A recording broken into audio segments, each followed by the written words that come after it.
वसुबारस हा सण दिवाळीचा पहिला सण मानला जातो. या सणाचे विशेष महत्त्व आहे कारण हा सण गोधनाची पूजा करण्यासाठी असतो. वसुबारसच्या दिवशी गाई, वासरांची पूजा करून त्यांना आपल्या जीवनातील महत्त्वाचा घटक म्हणून मान देण्यात येते.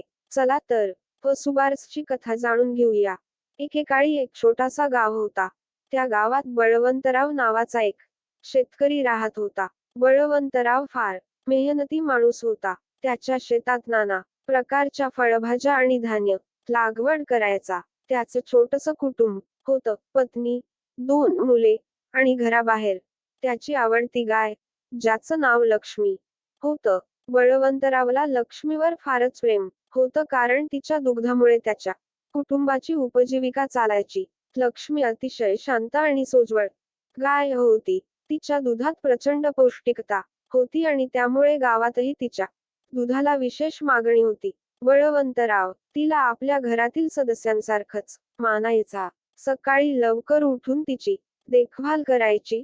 तिचं अन्न, पाणी आणि स्वच्छता यावर बारकाईने लक्ष द्यायचा.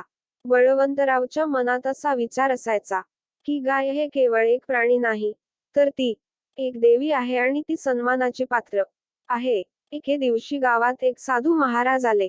त्यांनी गावात फिरून लोकांना सांगितलं की गाय म्हणजे लक्ष्मीचं रूप आहे. तिचा मान ठेवावा, तिची पूजा करावी, कारण गोधन हा आपला खरा आधार आहे. साधूंच्या या शब्दांनी लोकांच्या मनात गोधनाबद्दल आदर निर्माण झाला. बळवंतराव तर अगोदरपासूनच लक्ष्मीला देवी मानत होता, पण साधूंच्या बोलण्यामुळे त्याच्या भावनांना अजूनच बळकटी मिळाली. त्या दिवशी रात्री बळवंतरावला स्वप्न पडलं की त्याच्या शेतात असलेली लक्ष्मी अचानक देवीच्या रूपात प्रकट झाली आणि म्हणाली, बळवंतराव, तू माझ्यावर असं प्रेम करतोस, माझा मान राखतोस, त्यामुळे मी तुझ्या कुटुंबावर आशीर्वाद देणार आहे. तुझं आयुष्य सुखसमृद्धीने भरून जाईल. बळवंतराव जागा झाला आणि स्वप्नातलं सगळं त्याच्या पत्नीला सांगितलं. पत्नीनेही त्याला प्रोत्साहन दिलं आणि म्हणाली, उद्या आपण लक्ष्मीची पूजा करूया. गाई, वासरांची पूजा केल्याने आपल्याला आशीर्वाद मिळतील. सकाळ होताच बळवंतराव आणि त्याची पत्नी लक्ष्मीच्या पूजा तयारीला लागले. त्यांनी लक्ष्मीला अंघोळ घालून तिला सुंदर फुलांनी सजवलं. हळद, कुंकू वाहिलं.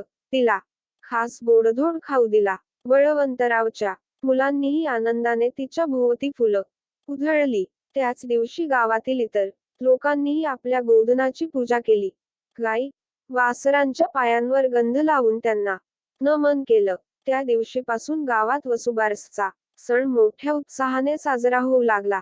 लोकांनी ठरवलं की या सणाच्या दिवशी गोधनाची पूजा करायची, त्यांचा मान ठेवायचा. गाई, वासरांच्या प्रती असलेली कृतज्ञता या दिवशी व्यक्त करायची. या दिवशी शेतकरी आपल्या गोधनाचे आभार मानतात कारण हेच त्यांचे खरे मित्र आहेत जे त्यांना रोजच्या जीवनात सहकार्य करतात. बळवंतरावच्या जीवनात खूपच बदल झाले. त्याच्या शेतात भरपूर पीक येऊ लागलं. त्याच्या कुटुंबात सुख, शांती नांदू लागली. त्याच्या कुटुंबातील सर्व लोक लक्ष्मीला आणखी जास्त प्रेम देऊ लागले. त्याच्या मुलांनीही लक्ष्मीची सेवा करण्यास शिकलं आणि त्यांना गोधनाचे महत्त्व कळू लागलं. बळवंतरावने गावात या सणाचे महत्त्व लोकांना सांगून त्यांना प्रेरणा दिली. वसुबारसचा सण गावात आता आनंदाने साजरा केला जाऊ लागला. वसुबारस ही फक्त पूजा नसून आपल्या गोधनावर असलेल्या प्रेम आणि आदर व्यक्त करण्याचा सण आहे. बळवंतरावच्या कुटुंबाने लक्ष्मीची सेवा करून गावात गोधनाची कृतज्ञता व्यक्त करण्याची परंपरा सुरू केली, जी पुढच्या पिढ्यांना प्रेरणा देईल.